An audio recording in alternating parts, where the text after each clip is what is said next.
Now, beginning with the first story, Iranian President Hassan Rouhani says that Iran will not yield to the U.S.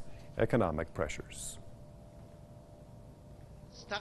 We will stay independent, we will continue to be free, and we will not yield to the United States. Well, Rouhani said that the U.S. sanctions are part of a psychological war launched against Iran. He added that the U.S. has failed to bring Iranian oil exports to zero and that Iran will continue selling its crude oil. The Iranian president said that all U.S. policies in the Middle East have failed and the country is now isolated in the world. Rouhani made the remarks during his speech in the Iranian city of Khoy. Now let's go to Niagara Falls, Ontario. We have Jason Unruhe as a political commentator joining us. Good to see you, Jason. President Rouhani of Iran believes that the U.S. sanctions are ineffective, and especially when it comes to the U.S. efforts to bring to zero, as President Trump said, Iranian crude oil. This hasn't happened. Let's have your comment on this. Have sanctions worked? Well, sanctions can have the effect of hurting people. That's the point of them being created. But the effect of making Tehran bend to the will of demonstrated that, at least since the Islamic Revolution, that the United States will not control Iran and that they have chosen to pursue an anti-imperialist path to determine their own destiny, regardless of what kind of hostilities are thrown against them. I mean, the biggest threat out of all of this was the zero exports of oil, and that has proven to be a complete and utter failure. Not only has the United States managed to stop other countries from importing Iranian oil, they have failed to stop even their own allies from doing so. From South Korea to India to Japan, and many of the allied countries asked for an exception to be able to import because they need those fuels in order for their economy to run. This whole plan by Donald Trump to allege falsely that Iran violated the JCPOA.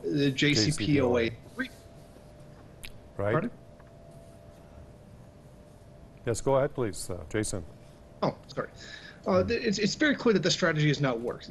Trump has, from the beginning, tried to sabotage the JCPOA agreement that was predicated entirely on a lie in order to justify these new rounds of sanctions, and they have not had the desired effect that he wanted them to. He couldn't get the full brunt of the impact because many countries around the world are growing increasingly frustrated by his efforts. The United States has made unreasonable demands of everybody as of late, not just Iran. They've made irrational demands of China, they've made them of Mexico, they've made them of the European Union, and the international community is growing fed up with the way that the United States is behaving. I think this is probably a case where the United States are too big for their britches. They believe that they are more powerful than they actually are, and they've held a hegemonic role for a very long time and perhaps feel themselves invincible. They can do whatever it is that they want.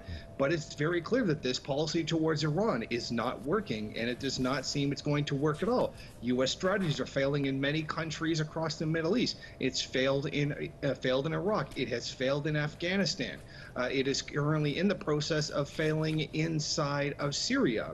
The FSA forces are virtually on their last legs. The United States, after 17 years, has failed to make any significant gains inside of Afghanistan to capture the country to exploit its resources, particularly when it comes to mining. And I think that the world is growing very, very tired of this. Already we saw earlier today that China dumped a large portion of their U.S. held debt and exchanged it for gold. This is an ongoing trend.